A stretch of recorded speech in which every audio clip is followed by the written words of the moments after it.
إن الله وملائكته يصلون على النبي يا أيها الذين آمنوا صلوا عليه وسلموا تسليما اللهم صل على سيدنا ومولانا محمد وعلى آل سيدنا ومولانا محمد وبارك وسلم. أعوذ بالله من الشيطان الرجيم. بسم الله الرحمن الرحيم. أولئك على هدى من ربهم وأولئك هم المفلحون. اس کے لفظ بہ لفظ جو معنی ہیں، ڈائریکٹ معنی یہ ہیں کہ یہ لوگ اوپر ہدایت سے پالنے والا اپنے اور لوگ وہ کامیاب، ورڈ بائی ورڈ ٹرانسلیٹ کریں گے، اور اس کو تفسیر میں جو لکھا جاتا ہے وہ ایسے لکھا جاتا ہے کہ وہی لوگ اپنے رب کی طرف سے ہدایت پر ہیں اور وہی مراد کو پہنچنے والے. سبحان اللہ سبحان اللہ. تو اس کے معنی کیا ہے؟ وہی لوگ اپنے رب کی طرف سے ہدایت پر ہیں اور وہی مراد کو پہنچنے والے. تو اس پہ آج کی گفتگو ہوگی. اس آیت کو پہلے سے چند طرح تعلق ہے، جیسا کہ عبارت یعنی ایکسپریشن کے طور پر یا کنٹیکس کے طور پر کے لحاظ سے، تو اس طرح کہ یا تو یہ الذین کی خبر ہے اور یا یہ اعلیٰ ہدا جملہ علیحدہ جملہ ہے کہ اولئک مبتدا یعنی شروع سے علی ہدایا آخر تک اسی کی خبر ہے. اور مضمون کے لحاظ سے یعنی کیسے کے لحاظ سے چند طرح تعلق ہے. اولاً یہ کہ یہ آیت گزشتہ آیتوں کا نتیجہ ہے، یعنی اب تک جو ہم آیتوں میں پڑھتے آئے کہ بھئی آپ کا یعنی آپ کو جو صفتیں آپ کے اندر ہونی چاہیے وہ ساری صفتیں آپ کے اندر جب ہوں گی تو جو ہے نا آپ منزل مقصود تک کامیاب پہنچ جاؤ گے. اس طرح کہ پہلے عمل کا ذکر ہوا، اب اس کے انجام کا. تو پہلے عمل کا ذکر ہوا تھا، اس آیت میں انجام کا ذکر ہو رہا ہے. یعنی جن لوگوں میں پہلی بیان کی ہوئی صفتیں ہوں ان کا انجام یہ ہے کہ وہ ہدایت پر بھی ہیں اور کامیاب بھی. دوسرے یہ کہ یہ پہلی آیتوں کی علت ہے، یعنی قرآن کریم ان لوگوں کے لیے ہدایت ہے جن میں وہ پہلی بیان کی ہوئی صفتیں ہوں. ان کے لیے ہدایت کیوں ہیں؟ اس لیے کہ وہ رب تعالیٰ کی طرف سے ہدایت پر ہیں اور کامیاب ہیں. خیال رہے کہ اس ہدایت میں اور ہدی للمتقین کی ہدایت میں فرق کرنا ضروری ہے. تو تقوی والی ہدایت پہ جو گفتگو ہوئی تھی اس پورا درس ہوا تھا، وہ الگ ہے اور یہ الگ ہے ہوگا، تاکہ علت یعنی اس کا جو ایفیکٹ ہے اور معلول، یعنی علت اور معلول یعنی ایفیکٹ اور کاز، یعنی کیا وجہ تھی جس کا یہ ایفیکٹ ہوا، بولتے ہیں جیسا جس کا یہ نتیجہ ہوا، ایسا علت اور معلول میں یا عمل اور اس کے انجام میں فرق جان ہو جائے. اس کو ہم ہدی للمتقین کے ماتحت تفصیل سے بیان کر چکے ہیں، اور اس جگہ بھی تفصیل میں کچھ یعنی ڈسکشن اس کا بھی آئے گا. تو سب سے پہلے اولئک، یہ اس میں اشارہ ہے. اشارہ کے لیے ضروری ہوتا ہے کہ سننے والے کو محسوس ہو، یا تو اس طرح کہ وہ اس کو دیکھ رہا ہو، یا اس طرح کہ اس کے اوصاف ایسے بیان کر دیے جائیں کہ وہ مثل محسوس کے بن جائے. لہٰذا اگر المتقین سے جماعت صحابہ مراد تھی تو یہ اولئک پہلی قسم کا اشارہ ہوگا، یعنی یہ صدیق و فاروق اور مہاجرین و انصار وغیرہ وغیرہ ہم ہدایت پر ہیں.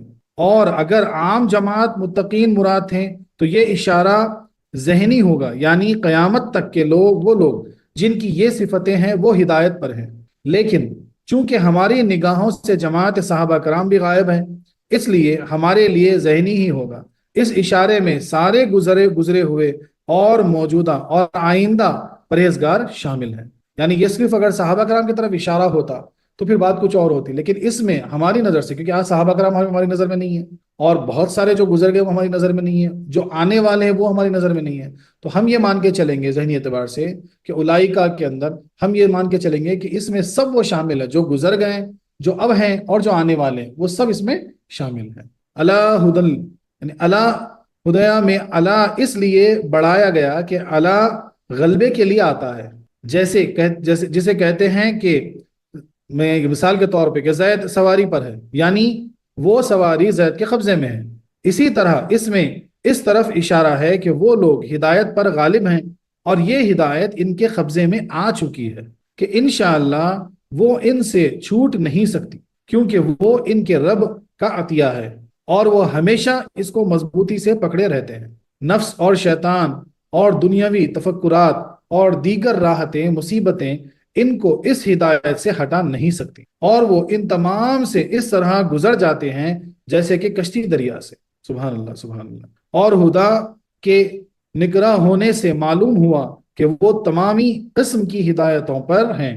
وہ اس راستے پر چل رہے ہیں کہ جو جہنم سے بچتا ہوا جنت میں ہوتا ہوا اللہ کے محبوبیوں اور محبوبوں اور مقربوں سے ملتا ہوا رب تک پہنچا دیتا ہے۔ سبحان اللہ سبحان اللہ۔ پھر اس کے بعد من ربہم میں نہایت نفس، نہایت یعنی اب ہم کیا دیکھ اولائکا کی بات ہوئی جس میں سب شامل ہیں جو گزر گئے، جو ہیں اور جو آنے والے ہیں۔ کیونکہ اللہ اس لیے ہوا کہ اللہ جو ہے وہ ہر چیز یعنی ایسا اس پہ یعنی قبضے کی طرح بتاتا ہو، یعنی کہ وہ اب ان کے قبضے میں ہے، وہ ان سے اب چھوٹ نہیں سکتی، وہ اس کے مالک ہو گئے۔ اس کی مثال ایسی ہے، تو اس لیے اللہ استعمال ہو۔ پھر اس کے بعد ادن سے معلوم ہوا کہ بھائی اب وہ ایسی ہدایت پر ہے، اللہ تعالیٰ نے ان کو ایسی ہدایت دے دی، اب ان کو کوئی بھٹکا نہیں سکتا، اب وہ اس کے قبضے میں، وہ ایسا ہدایت پر ہیں کہ کوئی انہیں اس وقت بھٹکا نہیں سکتا، یعنی نہ نفس بھٹکا سکتا، نہ شیطان بھٹکا سکتا، نہ دنیا کا فریب بھٹکا سکتا، نہ دنیا کی آرائش انہیں بھٹکا سکتی، بس وہ ہدایت پر ہے۔ سبحان اللہ۔ من ربہم میں نہایت نفیس اشارہ ہوا کہ جو کچھ ان کو ملا ہے یہ ان کے رب کے کرم سے، غور کیجئے، جو کچھ ان کو ملا ہے یہ ان کے رب کے کرم سے، کیونکہ سارے اعمال اسباب ہیں، حق تعالیٰ مسبب الاسباب، یعنی سب چیز اسباب اگر ہیں تو حق تعالیٰ کیا ہے؟ مسبب الاسباب ہے۔ ان کو یہ اعمال ملے وہ بھی اس کے کرم سے، ان اعمال پر قائم رہے وہ بھی اس کے کرم سے، یعنی نیک اعمال کرنے کا موقع ملا تو اللہ کے کرم سے، نیک اعمال پر قائم رہنے کا موقع ملا تو وہ بھی اللہ کے کرم سے، اور اعمال کے باطل کرنے والی چیزوں سے محفوظ رہے یہ بھی اس کے کرم سے۔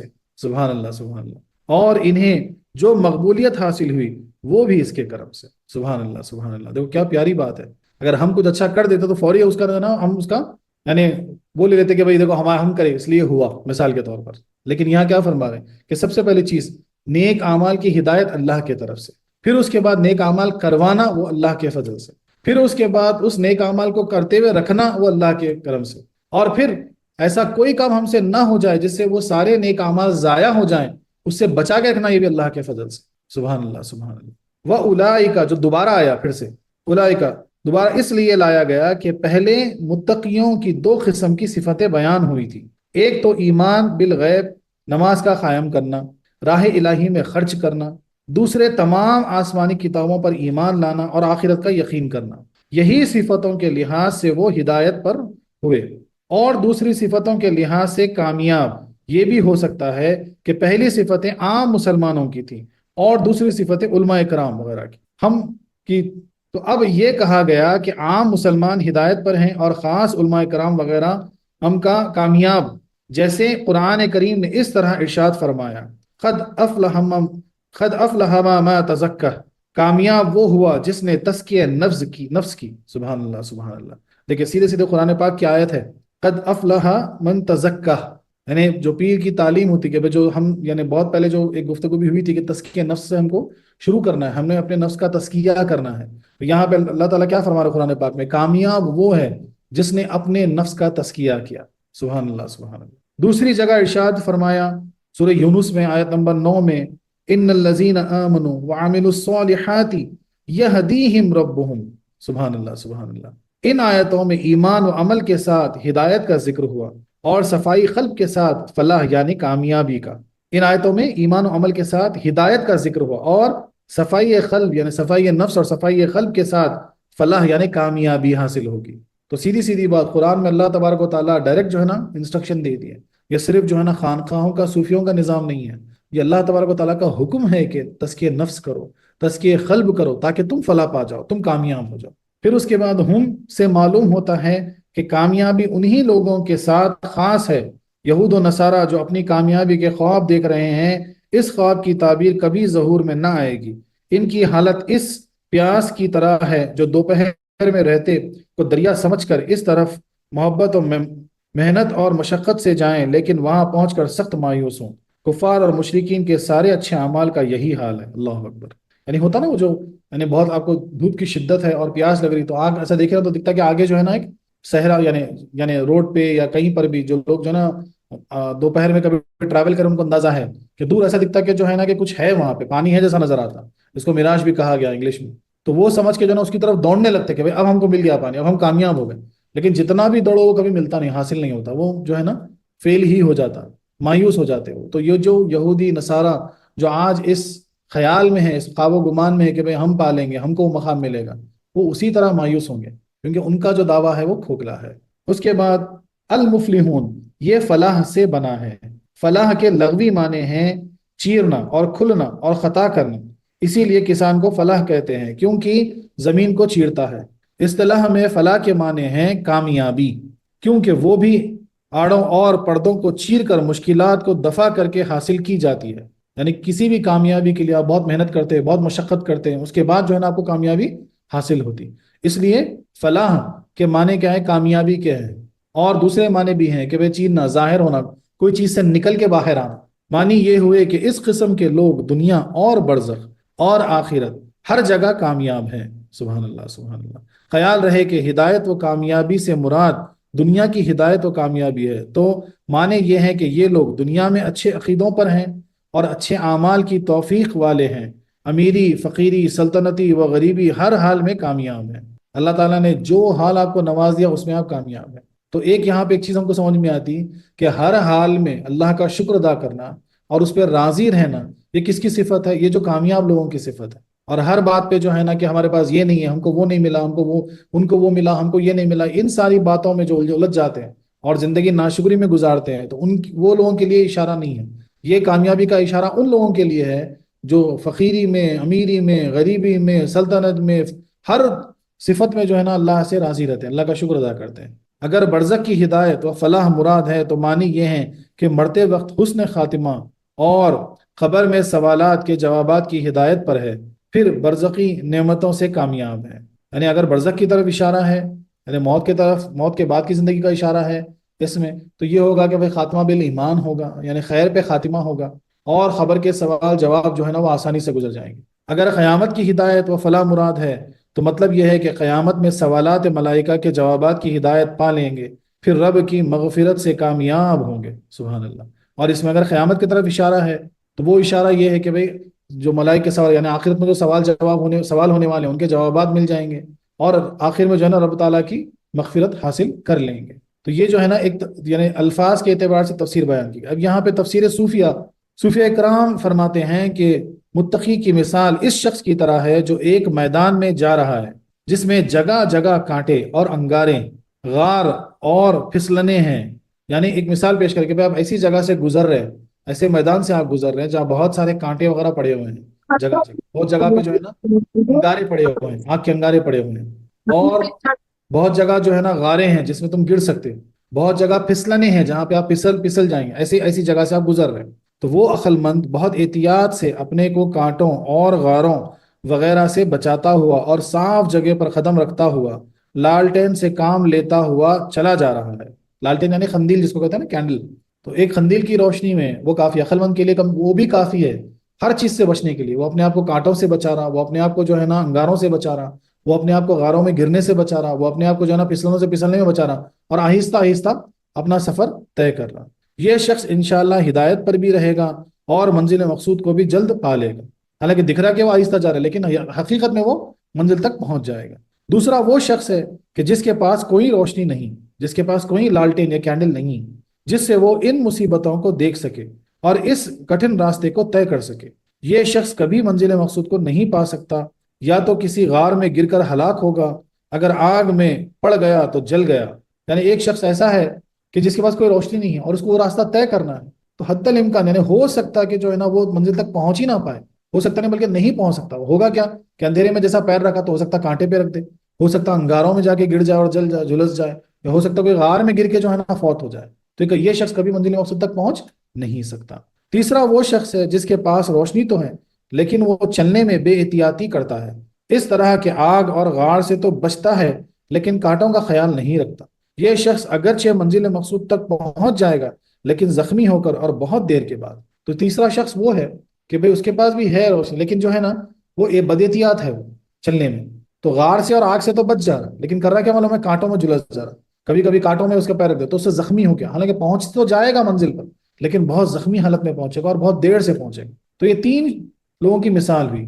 یہ دنیا ایک خار و غار اور آگ والا میدان ہے، سنما اور شراب خانے وغیرہ کانٹے ہیں جو اس جگہ بکھرے ہوئے ہیں، کفر پھیلائے ہوئے انگارے ہیں، اور شرک یہاں کے غار۔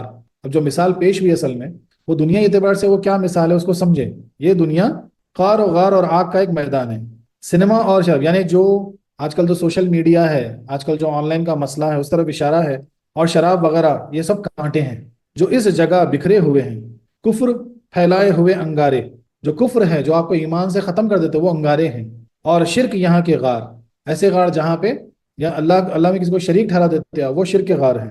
تمام لوگ اس میدان کو طے کر رہے ہیں اور سب اسی سے گزر رہے ہیں، لیکن متقی مسلمان کے پاس قرآن پاک کا لالٹین گیس ہے اور اپنے تقوی کی وجہ سے نہایت احتیاط سے اس کو طے کر رہا ہے۔ سبحان اللہ سبحان اللہ۔ یعنی جو آپ اگر سمجھو اس کو ایک گیس کا بلب سمجھو یا جو بھی سمجھتے سمجھو، تو جو متقی پرہیزگار مسلمان ہیں وہ ہو رہا کیا معلوم ہے، اس کے پاس وہ قرآن پاک کی ہدایت کا گیس موجود ہے، اور جو طریقت میں صوفیہ کرام کے اعتبار سے ہیں تو پیر نے کیا کیا، اس کی لالٹین کو روشنی عطا کر دی۔ اب وہ اپنے تقوی سے، اپنے جو ہے نا قرآن پاک کی ہدایت سے اور پیر کے بتائے ہوئی جو نور ہے وہ نور لے کے جو ہے نا آہستہ آہستہ اس راستے سے گزر رہا ہے، نیکی کی جگہ قدم رکھتا ہے، برے مقامات سے بچتا ہے۔ گناہ گار مسلمان کے پاس بھی یہ روشنی تو ہے، اور وہ کفر اور شرک کی باتوں سے بچتا ہے۔ اب ایک گناہ یعنی جو گناہوں میں ملوث ہو جاتے ہیں تو ان کے پاس بھی قرآن ہدایت ہے، تھوڑی بہت روشنی موجود ہے، لیکن پھر بھی اپنے دامن کو گناہوں سے نہیں بچاتے، لیکن بے احتیاطی کی وجہ سے خود کو گناہوں کے کانٹوں میں پھنسا دیتے ہیں، اور گناہوں کے کانٹوں میں اپنے آپ کو پھنسا، یعنی کانٹوں سے زخمی ہوتے ہوئے گزر رہے ہیں۔ اور کافر چونکہ قرآن پاک کی روشنی سے علیحدہ ہیں، اس لیے وہ یا تو شرک کے غار میں گر کر ہلاک ہوتا ہے یا کفر کی آگ سے جل کر۔ اور جو قرآن پاک کی ہدایت نہیں لیتا، اب دیکھو یہاں پہ کافر کی بات ہو رہی، لیکن اگر نام کے مسلمان بھی ہیں اور قرآن پاک سے ہدایت نہیں پاتے، تب بھی یہ خطرہ لاحق ہے کہ ایک کافر کی طرح یا تو شرک کے غار میں گر جائیں گے آپ، یا پھر کفر کی آگ میں جلس جائیں گے، جل جائیں گے، یہ حتی الامکان ہے۔ اس لیے صرف کافر کے لیے نہیں بلکہ ہر مسلمان کے لیے فرض ہے کہ اللہ کے کلام کو جانیں، اللہ کے کلام کو پڑھیں، اللہ کے کلام سے اپنے ایمان کو، اپنے تقوی کو منور کریں۔ تو متقی ہدایت پر بھی ہیں اور اعلیٰ درجے کا کامیاب بھی، اور گنہگار مسلمان ہدایت پر تو ہے لیکن اول نمبر کا کامیاب نہیں، اور کافر ہدایت پر نہ کامیاب۔ صوفیہ اکرام یہ بھی فرماتے ہیں کہ کامیابی کے 3 انجام ہیں: اولاً نفس، دنیا، شیطان اور برے ساتھیوں پر غالب رہنا، دوسرے کفر و گمراہی، جہالت، نفس کے دھوکے، شیطان کے وسوسے، قبر کی وحشتوں، قیامت کی دہشتوں، پل صراط کی پھسلنوں، جنت کی محروموں اور عذاب کی سختیوں سے نجات پا جاتا ہے۔ تیسرے ابدی ملک، سرمدی نعمتوں، لازوال راحتوں، دائمی سرور، بے گرد و غبار کی تندرستی اور بے حجاب محبوب کو پا لینا حق تعالی ہم سب کو نصیب فرمائے۔ سبحان اللہ سبحان اللہ۔ یعنی ہم کیا فرماتے ہیں کہ جو متقی پرہیزگار جو اعلیٰ درجے کا کامیاب ہے، اس کے لیے کیا ہے کہ وہ نفس سے، دنیا سے، شیطان سے، ہر برے ساتھی پر جو ہے نا غالب آ جاتے ہیں، یعنی ان سے یعنی ان کا ساتھ نہیں دیتے، ان سے وہ جیت جاتے ہیں، اور کفر و گمراہی سے، جہالت سے، نفس کے دھوکوں سے، شیطان کے وسوسوں سے، ہر چیز سے وہ پار ہو جاتے ہیں، ہر چیز سے اپنے آپ دامن کو بچا لیتے ہیں۔ سب سے بڑا جو ایمان کو دیمک کی طرح کھاتا ہے نا، وہ آپ کے وسوسے ہیں۔ شیطان کا کام ہی ہے کہ آپ کے اندر ہمیشہ وسوسوں کا زہر چھوڑنا۔ وسوسے یعنی ہو سکتا ہے ایسا، کیا ہے کہ ایسا ہے کہ کیا ہے کہ بولے کچھ کام نہیں بن رہا تو فوری ہمارا ذہن کہاں جاتا معلوم ہے، بولے پتہ نہیں کون کرا دیا کہ کیا ہو گیا کہ ہمارا کام ہی نہیں بن رہا، بولے پتہ نہیں کیا جادو ٹونا ہو گیا کہ بولے ہمارا کام ہی نہیں بن رہا، تو فوری ہم وسوسوں کے چکر میں آ جاتے ہیں، اور یہ شیطان کا بہت بڑا ہتھیار ہے۔ آخر میں آپ کو وہ وسوسہ بھی ڈال دیتا کہ اللہ ہے کہ نہیں کی، کون دیکھا؟ کئی لوگ یہ سوال کرتے نظر آئے کہ بولے خبر کا عذاب کس نے دیکھا؟ تو یہ سارے ایسے وسوسے شیطان کے ہتھیار ہیں جو آپ کے ایمان کو کمزور کرتے ہیں، آپ کو کفر پر ڈال دیتے ہیں۔ بولتا نا ایک اللہ کے بزرگ تھے تو انہوں نے اللہ سے دعا کی کہ یا اللہ میں دیکھنا چاہتا ہوں کہ شیطان بھٹکاتا کیسے، تو اللہ تبارک و تعالیٰ ان کے جو ہے نا آنکھوں سے پردہ ہٹا دیا، تو انہوں نے کیا دیکھا کہ شیطان جو ہے ایک مچھر کے کیڑے کی مانند جو ہے نا آپ کے قلب کے پاس بیٹھا ہوا ہے، اور وہ ایک اپنے وسوسوں کا ایک سونڈ جو ہے نا وہ قلب میں گھسا دیتا ہے مچھر کی طرح، اور اس سے جو ہے نا وسوسوں کا زہر اس قلب میں چھوڑتے رہتا۔ اس لیے قرآن پاک میں اس کا نام کیا معلوم؟ خناس، سورہ ناس میں ذکر ہے، دیکھو من شر الوسواس الخناس، یعنی خناس کے وسوسوں سے اللہ ہمیں محفوظ رکھے، اس کے شر سے محفوظ رکھے۔ لیکن جیسے ہی آپ اپنے قلب کو اللہ کے ذکر سے آباد کرتے ہیں، یہ فوری اپنی سون کھینچتا اور وہاں سے بھاگ جاتا ہے، اس لیے اس کا نام ہے کھسکنے والا۔ تو خوش نصیبی ہے ہم سب کی کہ پیر نے ہم کو ایسا ذکر عطا کیا جیسے ہم قلب کو ہمیشہ ذکر میں رکھتے ہیں، اللہ کے ذکر سے آباد رکھتے ہیں کہ خناس کے وسوسوں سے ہم محفوظ رہتے ہیں۔ حقیقت تو یہ ہے کہ اس پہ ایمان لانا ہے کہ ہر شر اور ہر خیر، کوئی چیز کا ہونا، کوئی چیز کا نہیں ہونا، یہ سب اللہ کے حکم سے اور ہمارے لیے خیر ہے، اس پہ ایمان لانا۔ تو ہوتا کیا معلوم ہے، 1 سیکنڈ میں سارے وسوسے کٹ جاتے ہیں۔ قبر کی وحشتوں، قیامت کی دہشتوں، پل صراط کی پھسلنوں، یعنی اب خبر کی جو دہشت خبر کی جو دہشت ہونے والی ہے، بولتے ہیں نا نبی کریم صلی اللہ علیہ وسلم ایسے مثال دے کے سمجھائے کہ بولے جو گناہ گار ہوں گے، جو بدکار ہوں گے، بولے خبر ایسے تنگ ہو جائے گی کہ ان کی جو پسلیاں ہوں گے نا سینے کے، بولے وہ ایسے ایسے مل جائیں گے، زمین کو اتنا دبا دے گی. ایسے آپ مثال دے کے بتائے صحابہ کرام کے پاس. اللہ اکبر، اللہ محفوظ رکھے. اور قیامت کی وحشت، قیامت کی دہشتوں، پتہ نہیں کیا ہوگا اس دن. اتنے بڑے بڑے اولیاء کرام، انبیاء کرام سب بھاگیں گے، اللہ کے غضب سے ڈرتے ہوئے اپنے آپ کو چھپاتے رہیں گے. اور اس عالم میں شفیع المذنبین نبی کریم صلی اللہ علیہ وسلم جو ہماری خوش نصیبی ہے، بس وہ اپنے دامن میں ہم سب کو بچائیں گے. اس دن تو آپ کے امتی ہی نہیں بلکہ ہر امتی، ہر انبیاء جو ہے نا آپ کی شفاعت کے پیچھے رہیں گے. اللہ اکبر، کیا مرتبہ اللہ نے آپ کو عطا کیا. سبحان اللہ، سبحان اللہ. پھر اس کے بعد پلسرات کی پھسلنوں پہ. پلسرات کی پھسلن مطلب کیا ہے کہ جو بولا جاتا ہے نا ہمیشہ کہ پلسرات کا جو ہے تلوار کی دھار سے بھی باریک پل ہے. اصل میں اس کے معنی کیا ہے اس کو سمجھیے. آپ کی زندگی میں بھی پلسرات ہے، ایسا نہیں کہ نہیں ہے. یعنی ایسی دھاری تلوار جس میں جو ہے نا، یعنی آپ شک میں جب مبتلا ہو جاتے ہیں تو کٹ کے گر جاتے ہیں. زندگی میں بھی پلسرات سے گزرنا ہے. اب مثال سمجھاتا ہوں کہ بھئی چلو جمعرات کے دن 10:30 جو ہے نا تفسیر، پیر صاحب تفسیر سنانے والے ہیں. اسی وقت آپ کا ایک دوست آ گیا، بولا چل بھائی اگلی جمعرات کو سن لینا، یا یوٹیوب پہ ڈالیں گا نا پیر صاحب جب سن لینا. بولا چل ابھی تو جو ہے نا جائیں گے ہوٹل یا چائے پینے جائیں گے، گپے لگائیں گے. تو یہاں پہ کیا ہوتا ہے وہاں پھسل جاتے ہیں. تو یہ پلسرات کا پھسلنا ہوا. نیکی کی طرف، ہدایت کی طرف سے آپ جو ہے نا غفلت کی طرف. یہ چھوٹی غلطی سے ہی پھسلنا شروع ہوتا اور پھر ایسا بڑا پھسل جاتے کہ گڑے میں گر جاتے جا کے، ہدایت سے دور ہو جاتے، تقوی سے دور ہو جاتے. تو زندگی میں بھی پلسرات ہے. ہر جگہ آپ کو اللہ تبارک و تعالیٰ جو ہے نا ایک چوائس دے کے رکھا، آپ کو قدرت دے کے رکھا کہ بھئی آپ چاہے تو اس کو صحیح طریقے سے، حلال طریقے سے حاصل کرو، یا چاہے تو جو ہے نا حرام طریقے سے جو ہے نا اس کو حاصل کرو. مقدر میں اللہ تعالیٰ نے جو آپ کے لیے لکھ دیا وہ تو برابر ملے گا. آپ کے ہاتھ میں ہے اس کو حلال لیتے ہیں یا حرام لیتے ہیں. وہی تو پلسرات. سبحان اللہ، سبحان اللہ. جنت کی محروموں اور عذاب کی سختیوں سے نجات، یعنی ہر وہ چیز سے، جنت کی لالچ سے بھی چھٹکارا پا لیتا اپنے آپ. بس اس کو چاہیے کیا؟ وہ سرور. اس کو چاہیے کیا؟ وہ راحت. اس کو چاہیے کیا؟ وہ دیدار. بس اس کو چاہیے کیا؟ تو وہ رب العالمین کا قرب ہے، رب کا دیدار ہے، وہی اس کی چاہت ہے اور وہ اس کو پا لیتا ہے. سبحان اللہ، سبحان اللہ. نیز صوفیہ کرام فرماتے ہیں کہ ایک ہی راستہ کو کوئی شخص پیدل طے کرتا ہے، دوسرا گھوڑے پر، تیسرا برق رفتار موٹر کار پر. جتنی تیز سواری ہوگی اسی قدر جلد راستہ طے ہوگا. طریقت نہایت تیز سواری ہے. اب دیکھیے ہم کیا فرماتے صوفیہ کرام کہ ایک راستے سے آپ گزر رہے تو کوئی پیدل گزر رہا، کوئی گھوڑے پہ سوار ہو کے گزر رہا، اور جو ہے نا کوئی تیز رفتار موٹر گاڑی میں گزر رہا. تو سواری کے اعتبار سے آپ اتنا فاسٹ وہاں پہنچ جاؤ گے نا اس منزل مقصود. تو صوفیہ کیا فرماتے ہیں کہ طریقت یعنی نسبت لینا اور نسبت کی راہ پہ چلنا یہ تیز سواری ہے، اور شریعت نہایت مضبوط. اور احتیاط کی سواری، شریعت میں پھسلنا کم مگر رفتار آہستہ، اور طریقت میں رفتار تیز خطرناک بہت زیادہ. اس کو مثنوی شریف نے یوں بیان فرمایا: ایک زمانہ صحبت با اولیاء، یک زمانہ صحبت با اولیاء بہتر از 100 سالہ طاعت بیریا. اللہ اکبر، اللہ اکبر. اور رومی فرماتے ہیں کہ یک زمانہ صحبت یا اولیاء، یعنی اولیاء اکرام کی، اللہ کے ولیوں کی بارگاہ میں ایک لمحہ گزارنا. کیا گزارنا؟ ایک لمحہ گزارنا. وہ بہتر ہے 100 سالہ یعنی 1000 سال کی دکھانے والی، ریاکاری والی عبادت سے بہتر ہے. اللہ، سبحان اللہ، سبحان اللہ. اب یہ جب میں سنا تھا نا تو میں بہت سوچتا تھا کہ بھئی ایسا کیا ہے، ایسا کیوں کہا گیا، 1000 سال کی عبادت سے اس کو کیوں تولا گیا. تو جب بات سمجھ میں آتی کہ مثال کے طور پہ ہم کسی سے سوال کرتے کہ بھئی اب آپ وضو کے کتنے فرائض بتائیے. ہو سکتا ہے 40 سال سے نماز پڑھ لے لیکن برابر سے چیز معلوم نہ ہو، اور اکثر ہم شرمندگی کی وجہ سے کسی سے پوچھتے نہیں. لیکن اس وقت آپ کو بتا دیا گیا کہ بھئی صحیح وضو کا طریقہ یہ ہے.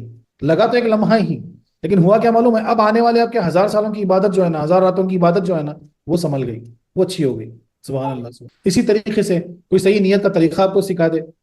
تو اولیاء کرام کی جو صحبت ہوتی ہے اس میں ہوتا کیا معلوم ہے؟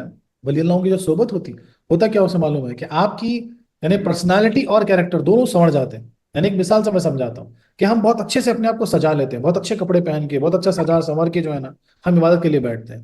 لیکن اپنے اندر جو بکسا ہے، مثال کے طور پہ آپ کے پاس ایک باکس ہے، بہت خوبصورت باکس، بہت سجا ہوا باکس. آپ کیا کرتے ہیں؟ فوری لا کے اس کو شوکیس میں رکھ دیتے، ڈیکوریشن.